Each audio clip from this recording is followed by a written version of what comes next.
A lot of this isn't going to make sense to you, and I'm sorry about that. I'm just going to start at the beginning, with the house.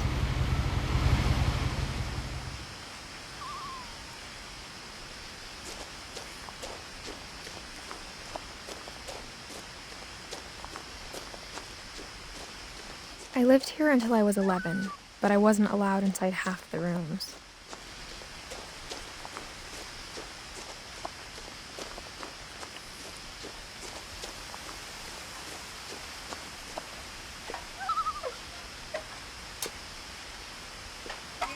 Inside the mailbox were bills from 7 years ago, marked urgent, open immediately.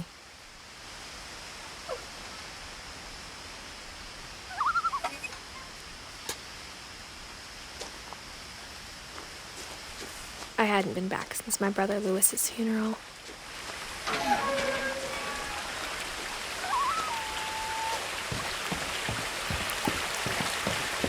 In her will, my mother left me a key, but didn't tell me what it unlocked.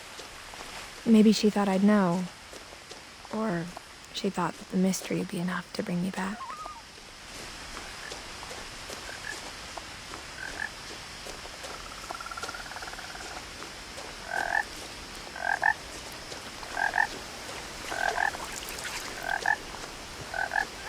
The truth is, even after I inherited the house, I never thought I'd come back to it. But now I had questions about my family that only the house knew the answers to.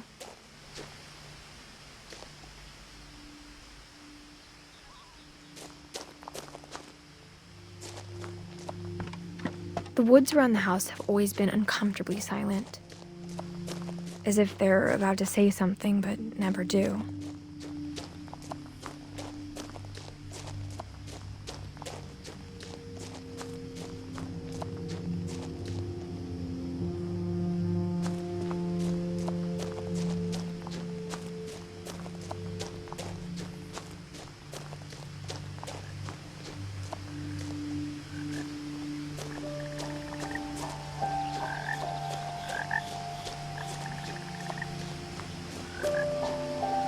The house was exactly like I remembered it, the way I'd been dreaming about it.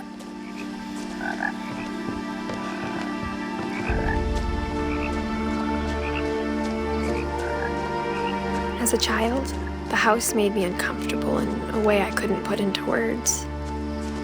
Now, as a 17-year-old, I knew exactly what those words were. I was afraid of the house.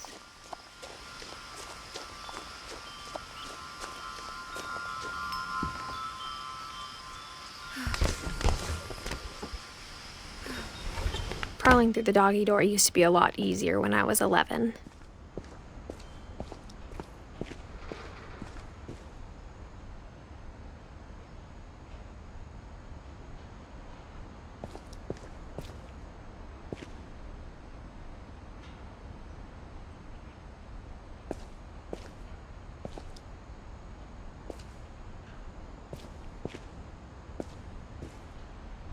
The power had been turned off the night we left.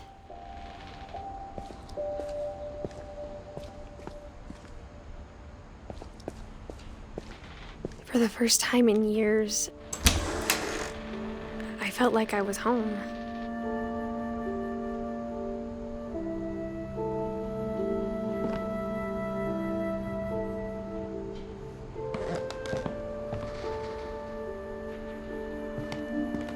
But instead of a family, there were just memories of one.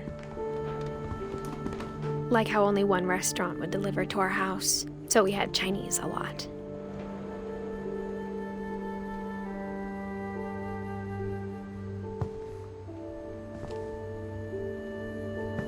Or how after Lewis started working at the cannery, we all got sick of eating salmon. Except our cat, Molly.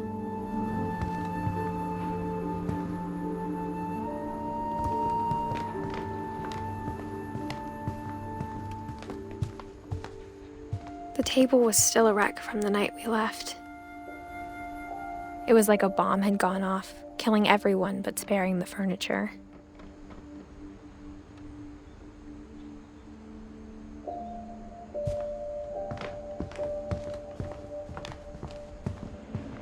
My mom was the only one of us who could imagine Great-Grandma Edie living in a nursing home.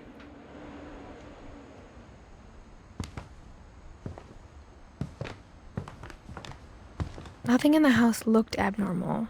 There was just too much of it, like a smile with too many teeth.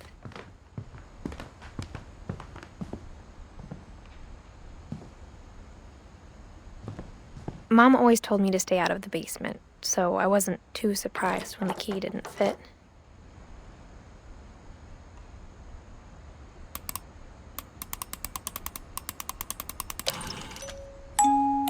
Great-Grandpa Sven built a music box for Barbara, along with the rest of the house.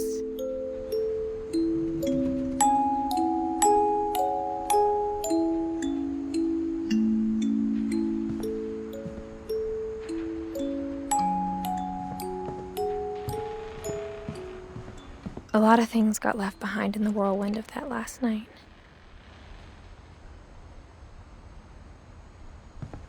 My mom wasn't much of an optimist, but she never stopped believing that my brother Milton was alive.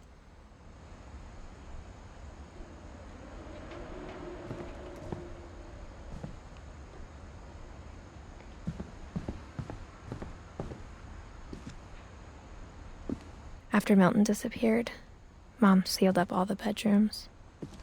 Then Edie retaliated and drilled peepholes.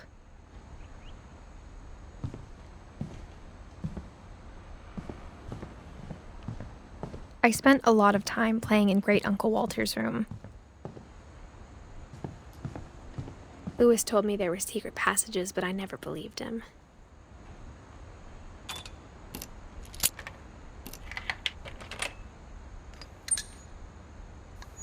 Turns out, my mom was really good at keeping secrets.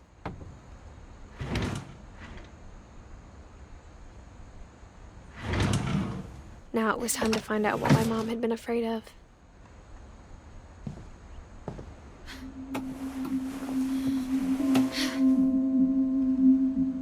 Reading this, maybe it sounds like I had a plan. From the paintings on the wall, it was clear my brother Milton had been here before me.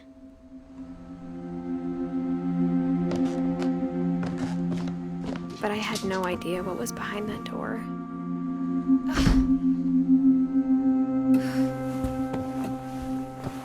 Just like I had no idea where all this was gonna lead.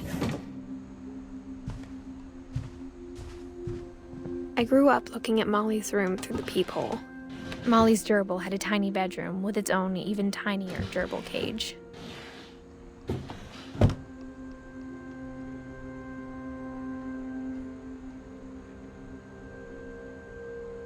Being inside for the first time, I felt like I'd stepped behind a painting.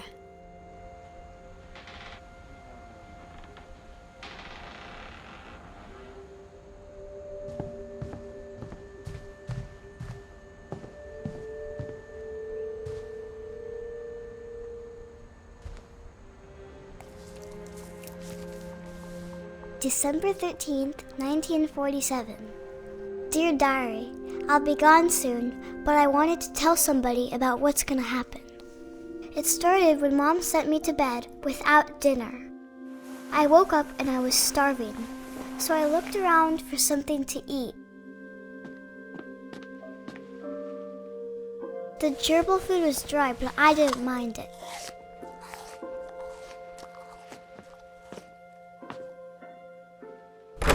Mom, can I come out now? Sweetheart, it's late. Go to sleep.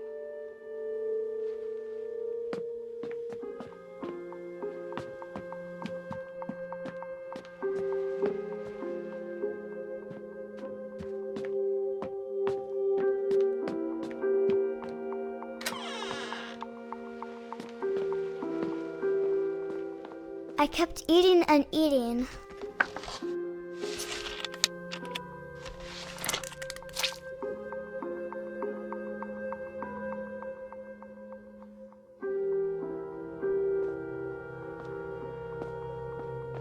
I ate a lot of things that night.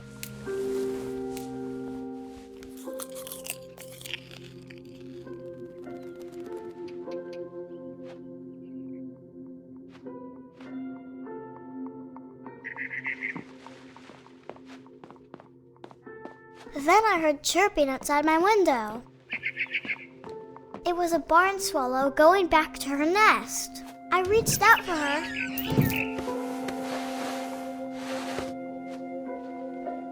And suddenly, I was a cat.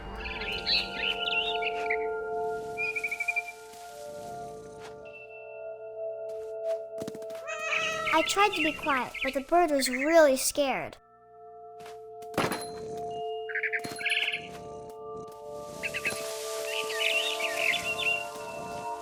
Mom and Dad didn't even look at me.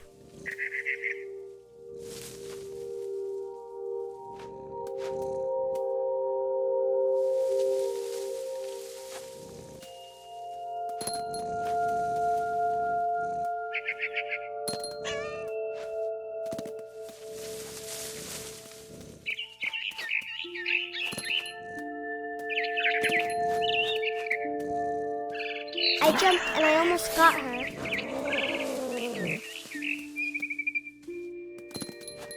I could tell she was getting really tired. Now I was up in the big tree. I promised Dad I wouldn't climb it anymore.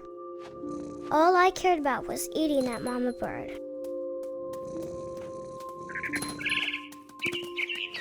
I gobbled her up.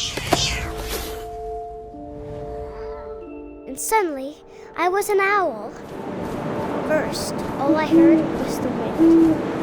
Then I heard little teeth nibbling in the grass.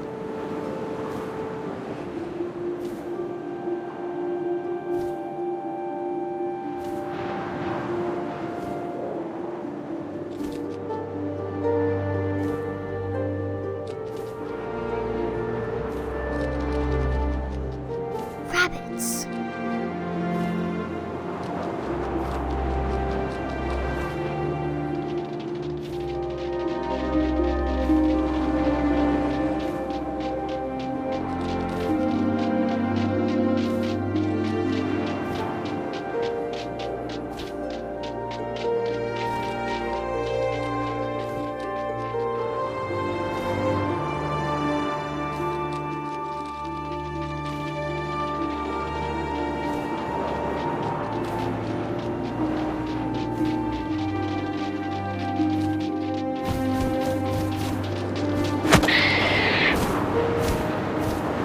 I imagined his face looking up and seeing mine through my talons. I swallowed him up, and I didn't chew one bit. Then I flew off to find something bigger.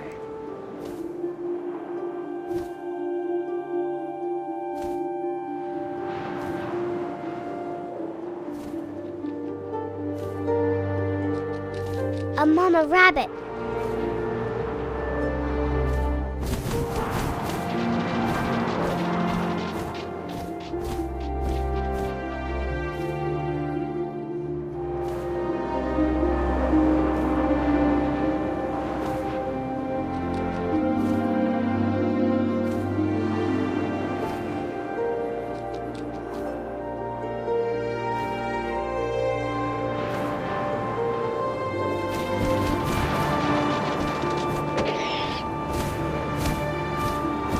She was almost too big to carry.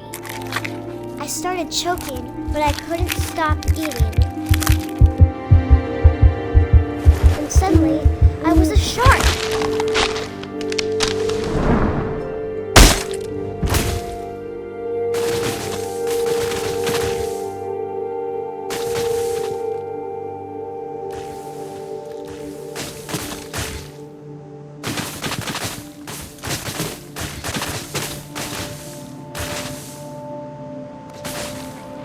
I rolled off the cliff and into the ocean.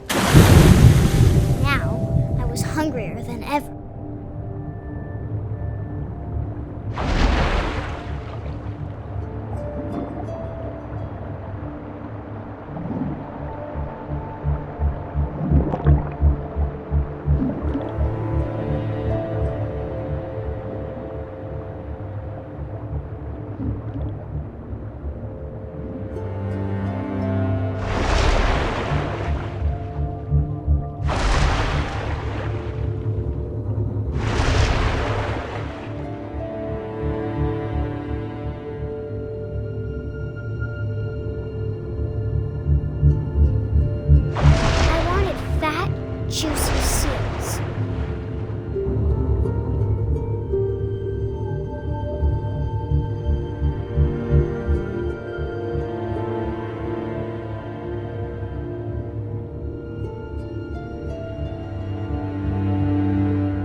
height. But I was so hungry, I jumped out of the water. When I opened my eyes, everything had changed.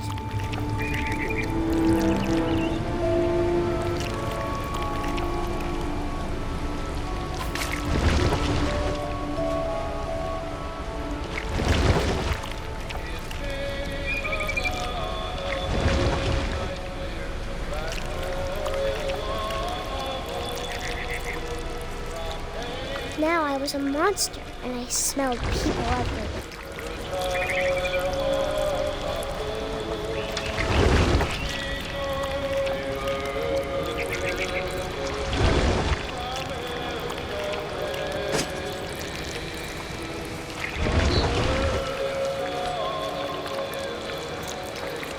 I was big, but I moved real quiet.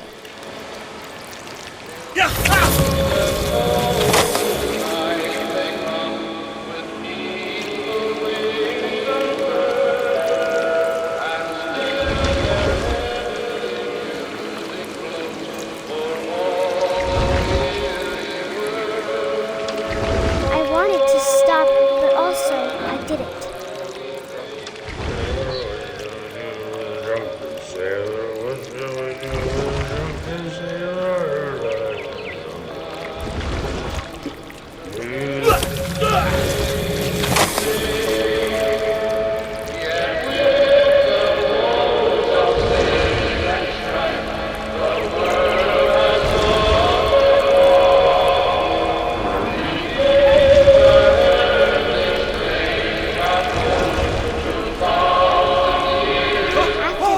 Passenger, I was still hungry.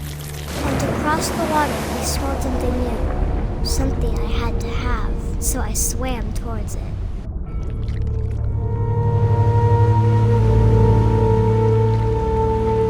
I slithered onto the sand, and the good smell went into an old pipe.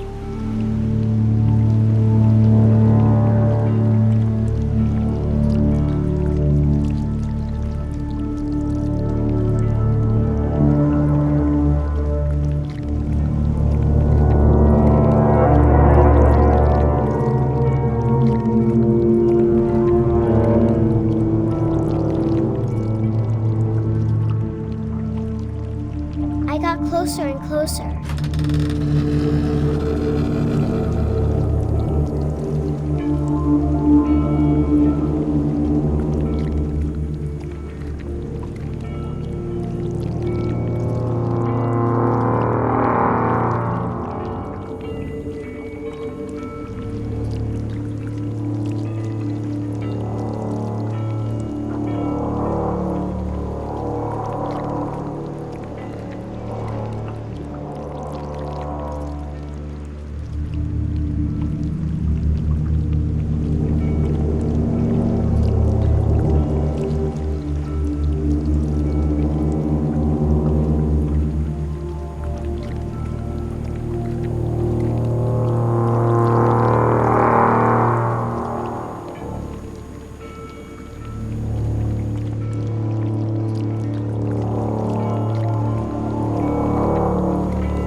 All of my stomach started growling. And suddenly, I was me again. I held my breath for a long time, but I couldn't hear anything. I think it's waiting for me to fall asleep. But it's not going to wait much longer. It needs to feed, and we both know I will be delicious.